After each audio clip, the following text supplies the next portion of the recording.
যারা double engine সরকারের কথা বলে আমার চ্যালেঞ্জ, আমি তথ্য নিয়ে এখানে এসেছি।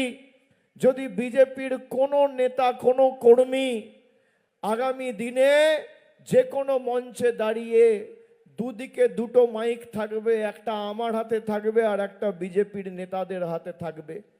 12 বছর মোদি এই বড়জোড়ার জন্য কি করেছে, আর 15 বছরে মমতা বন্দ্যোপাধ্যায়ের সরকার এই বড়জোড়ার জন্য কি করেছে।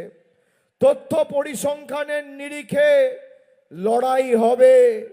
যদি কোনো কেউ তথ্য দিয়ে প্রমাণ করতে পারে যা কাজ আমরা 15 বছরে করেছি তার 5% কাজ মোদি করেছে, আমি রাজনীতির আঙিনায় পা রাখবো না। আমি চ্যালেঞ্জ করে বলে দিয়ে যাচ্ছি,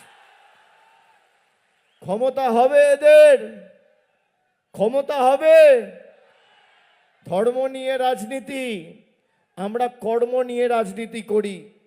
এখানে তৃণমূল কংগ্রেস সরকার তৈরি হওয়ার পর বড়জোড়ায় আমাদের সরকারের সবথেকে বড় সাফল্য বড়জোড়া ব্লক স্বাস্থ্যকেন্দ্রের জায়গায় বড়জোড়া সুপার স্পেশালিটি হাসপাতাল তৈরি করা।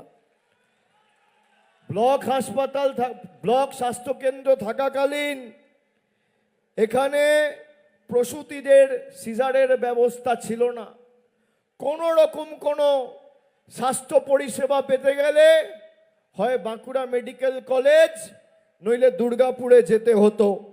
এখন এই মাল্টি সুপার স্পেশালিটি হাসপাতালে গড়ে 600 থেকে 700 জন দৈনিক চিকিৎসার পরিষেবা পাচ্ছেন। হাসপাতালে প্রসূতিদের জন্য সিজারের ব্যবস্থা তো আছেই, তার সাথে general surgery, chemotherapy, dialysis, blood ব্যাংকের সুবিধাও আমাদের সরকার করেছে। এখানে তৃণমূল কংগ্রেস, এখানে অলোক মুখার্জি আছে।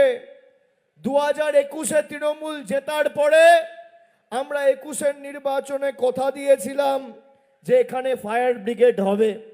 2021 সালে তৃণমূল জেতার পর বড়জোড়ার মাটিতে ফায়ার ব্রিগেড হয়েছে।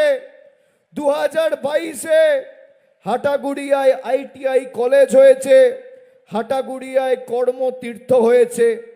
এখানে অমর কাননে গঙ্গাজল ঘাটি ব্লকে হাসপাতালের সার্বিক পরিকাঠামো উন্নত হয়েছে। বড়জোড়ায় কিষাণ মান্ডি হয়েছে।